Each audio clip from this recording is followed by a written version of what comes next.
Halo adik-adikku semuanya, selamat pagi, siang, sore, dan malam. Semoga kalian selalu dalam keadaan sehat, ya. Semoga juga kalian selalu dalam keadaan semangat, ya. Dan jangan lupa untuk kamu semuanya harus belajar, ya. Belajar diselingi doa, ya. Kalau kamu punya tujuan yang istimewa, maka belajar kamu harus istimewa, ya. Berdoa kamu juga harus istimewa, ya. Bagaimana istimewa itu nanti kita akan coba jelaskan, ya. Artinya belajarnya kamu harus totalitas dan kerja keras habis-habisan. Berdoa kamu juga begitu, ya. Harus jangan hanya rutin mengerjakan ibadah-ibadah rutin, ya. Kalau bisa ditambah dengan ibadah-ibadah yang lain. Oke, adik-adikku sekalian semuanya, kali ini kakak akan coba bahas sebuah soal tentang kalor, ya.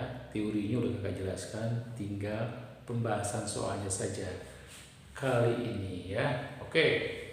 Soal yang menarik adik-adikku tentang kalor adalah ketika kita bicara campuran dua benda, ya, atau lebih, ya. Masing-masing punya suhu masing-masing. Kemudian setelah dicampur, suhu campurannya berapa, ya. Oke, seperti judul kita, soal ini adalah tentang azas Black. Kita udah paham adik-adik semuanya, ya. Kemarin kakak udah jelaskan azas Black itu bunyi begini, ya. Kalor yang dilepas oleh sebuah benda sama dengan kalor yang diterima oleh benda lain, ya. Itu prinsipnya. Nah, terus dua rumus yang digunakan ini dek, Q, ya, Q sama dengan M C delta T, ya. Massa, kalor, jenis, perubahan suhu. Soal berikutnya ya, bukan soal berikutnya, rumus yang berikutnya adalah yang dipakai adalah M kali L, massa kali kalor laten, ya. Jadi kalau misalkan benda mengalami perubahan suhu, ya, mencari kalornya pakai rumus ini. Kalau benda mengalami perubahan wujud, mencari kalornya pakai rumus ini, ya. Oke, sekarang langkah-langkah berikutnya adalah kamu harus gambar tangga wujud benda, ya. Tangga wujud zat, terutama referensinya adalah ketika wujudnya itu es kemudian mencair menjadi air dan menguap, ya.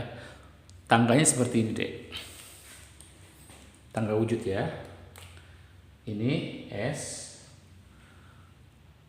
daerah es, ini daerah peleburan es melebur semua jadi air, ini wilayah air, ini penguapan, dan ini adalah wilayah uap. Seperti kakak jelaskan sebelumnya di video kakak sebelumnya, ya. Oke, sekarang kita letakkan deh, ya, suhunya masing-masing. Ini adalah 0 derajat, ini es, ya. Sini 0 derajat es, ini wilayah es, ya. Wilayah es ini adalah es ketika mengalami peleburan, ya. Di sini nanti kita pakai ml karena di sini terjadi perubahan wujud dari es menjadi air. Tapi suhunya masih 0 derajat Celcius. Seperti itu, ya. Lalu kemudian ditambah lagi kalornya sehingga air mengalami titik didih 100 derajat Celcius, ini masih wujud air. Lalu air mengalami perubahan wujud dari air menjadi uap. Tidak ada penambahan suhu, artinya ini uap air 100 derajat Celcius. Kemudian kalau ditambah lagi kalornya, maka air akan menjadi uap pada suhu berapa. Nah, tugas kita adalah setelah kita bikin tangga-tangga begini, kita tinggal meletakkan saja adik-adik, ya. Kita mau campur apa dengan apa, ya. Misalkan terlihat di situ adalah 460 gram campuran es dan air. Jadi ada es dan air. 460 itu adalah gini deh ya. 460 adalah campuran antara massa es dan massa air. Nah, seperti itu ya. Oke. Mula-mula suhunya berapa, Dek? Mula-mula suhunya adalah 0 derajat. Berarti kita letakkan es di sini. Ya, massa es. Oke. Terus massa air juga begitu ya. Suhunya 0 derajat. Jangan letakkan di sini deh. Walaupun sebetulnya boleh ya. Kita geser aja gini nggak apa-apa. Yang penting kita kasih Kita kasih keterangan ini massa air di sini. Massa air ya. Di sini ini massa air. Suhunya 0 derajat deh. Nah, begitu. Oke. Ya. Itu adalah komponen-komponen yang kita masukkan, es dan air pada suhu 0 derajat. Kita pisahkan deh ya. Supaya nggak tumpang tindih maksudnya ya. Oke. Kemudian apa katanya? Kapasitas kalor diabaikan, artinya bejananya itu tidak menyerap kalor ya, jadi kita abaikan. Kemudian dimasukkan 80 gram uap air pada suhu 100. Nah, posisi uap air di sini deh, berarti deh posisinya ya di sini. Massa uap MU. Oke. Terus kemudian begitu bercampur bukan pertanyaannya ya, diketahui temperatur campurannya adalah 80. Berarti kita letakkan di sini misalkan ya, ini temperatur campurannya adalah 80 derajat Celcius. Oke. Kemudian jika lebur es diketahui, kalor laten lebur es diketahui 80 kalori per gram dan laten uapnya diketahui 540 kalori per gram, pertanyaannya adalah maka banyaknya air semula berapa? Jadi pertanyaannya dari sini deh, ini deh. Ya, kita tulis ya di sini ya, ditanya massa airnya berapa? Ya, massa airnya berapa? Oke, kita misalkan supaya kita gampang nanti nggak repot melihatnya, nggak kebingungan melihatnya. Kita misalkan massa airnya adalah X. Gitu ya. Oke. Sekarang dari tangga wujud itu akan terlihat kode ya. Siapa yang menyerap kalor atau menerima kalor, siapa yang melepas kalor. Seperti kakak bilang di depan ya, video sebelumnya, benda yang melepas kalor adalah benda yang suhunya lebih tinggi, berarti uap air. Benda yang menerima kalor adalah benda yang suhunya lebih rendah, berarti es dan air ya. Oke, yuk sekarang kita gambar proses pelepasannya kalor gini, uap air begini prosesnya. Ya, proses penerimaan dari es atau air ketika menerima kalor adalah begini. Ini es. Ya. Sementara air langsung aja kita gambar begini. Nah, seperti itu ya. Lalu kita kasih ini deh, kita kasih tanda deh. Misalkan ketika uap melepas kalor kita namakan Q4. Ya, ketika uap melepas kalor sampai suhu akhirnya adalah 80 derajat, kita bikin Q5 misalkan. Enak-enak aja deh, bebas aja. Ya, ini mau kamu bikin Q5, ini mau Q4 boleh terserah. Ya. Lalu kita lihat proses es menerima kalor ada 2 tangga, ada 2 undakannya. Ini kita misalkan Q1, kemudian dilanjutkan Q2. Itu proses penyerapan kalor oleh es. Proses penyerapan kalor oleh air ini kita misalkan Q3. Oke, sehingga dari situ kalau kita menggunakan azas Black, siapa yang menerima, siapa yang melepas akan terlihat deh. Yang melepas itu adalah uap air. Ya, uap air berarti Q4. Lalu dilanjutkan dengan Q5. Bebas saja deh ya, bebas saja.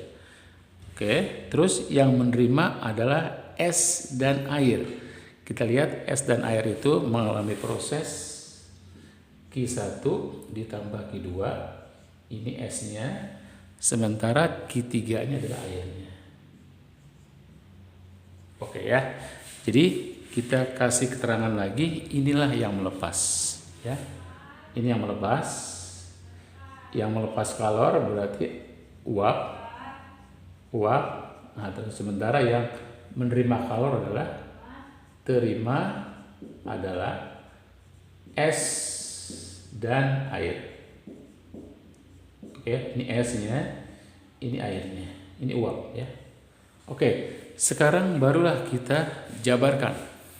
Q4 itu garisnya lurus deh, ya. Berarti kalau gitu kita pakai ml, ya. ml, rumus ml di sini ml. Apa zatnya? Zatnya uap. Latennya laten uap. Oke, terus kemudian setelah uap jadi air, dia melepas kalor lagi deh, ya, melepas kalor lagi. Q5 ada penurunan suhu, ada perubahan suhu, berarti kita masukkan Mc delta T C delta T. M-nya siapa? M-nya uap deh. M-nya uap. Karena ini wilayah karena ini wilayah air, ini kita masukin kalau jenis air.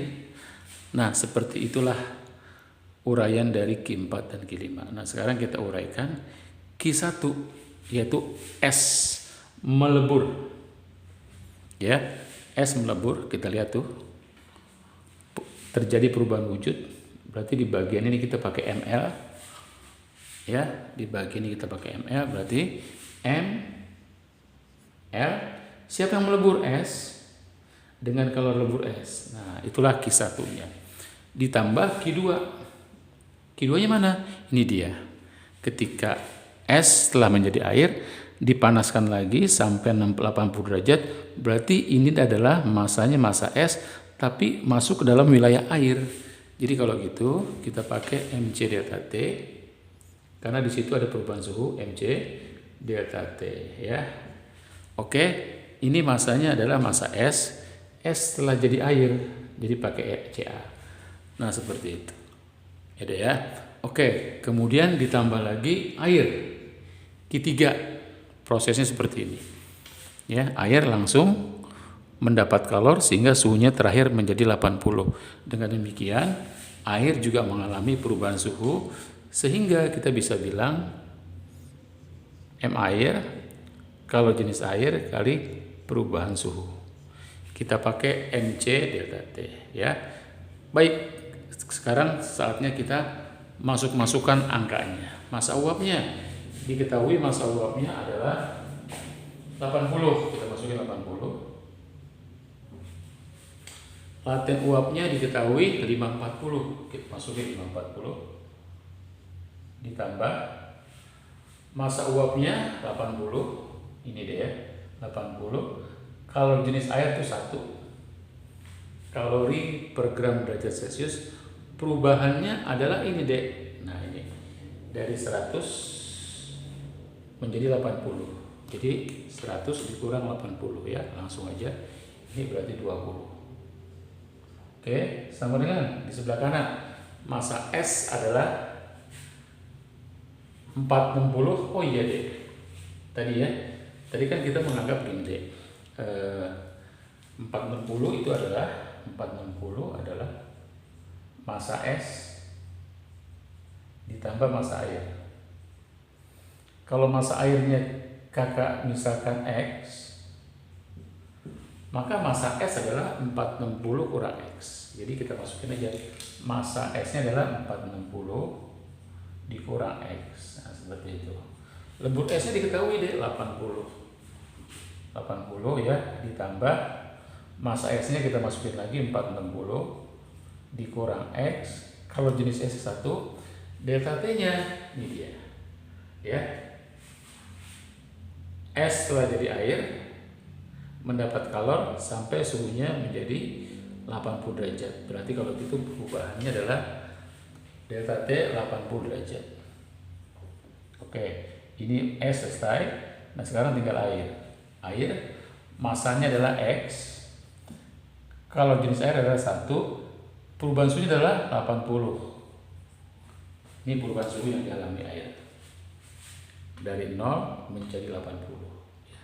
Sehingga perubahannya adalah 80 derajat. Oke, kita selesaikan deh ya secara jantan. Oke, dari situ kita akan melihat deh bahwa ada angka yang sama di setiap kelompok ya. Di sini ada 80, di sini ada 80, di sini ada 80, ada 80, ada 80. Sehingga dengan demikian 80 bisa kita coret menjadi lebih sederhana lagi ya. Oke, di sebelah kiri tinggal 540 tambah 20 deh, berarti 560 di sebelah kiri. Di sebelah kanan ya 460 ditambah 460 920 min X min 2X ya, ditambah lagi X, ini dia angkanya ya. Oke, min 2X ditambah X jadi min X pindahin jadi X sama dengan 920 dikurang 560 yaitu 360 gram. Inilah massa airnya ya. Jadi dari soal itu dengan menggunakan azas Black ya dan dibantu dengan tangga wujud, maka soal yang kita kerjakan ini menjadi lebih mudah deh, menjadi lebih mudah kita analisis ya. Oke, tentunya juga kalian harus tahu ya rumusnya. Kapan kita pakai MC delta T, kapan kita pakai ML ya. Ternyata tangga wujud ini membantu sekali deh ya. Kalau misalkan garisnya ke atas berarti ada perubahan wujud, ada perubahan suhu. Kalau garisnya mendatar berarti tidak ada perubahan suhu ya. Oke, begitu aja adik-adikku semua sekalian, semoga bermanfaat. Sampai jumpa lagi adik-adikku sekalian semuanya. Salam sehat, penuh semangat ya. Halo, bye.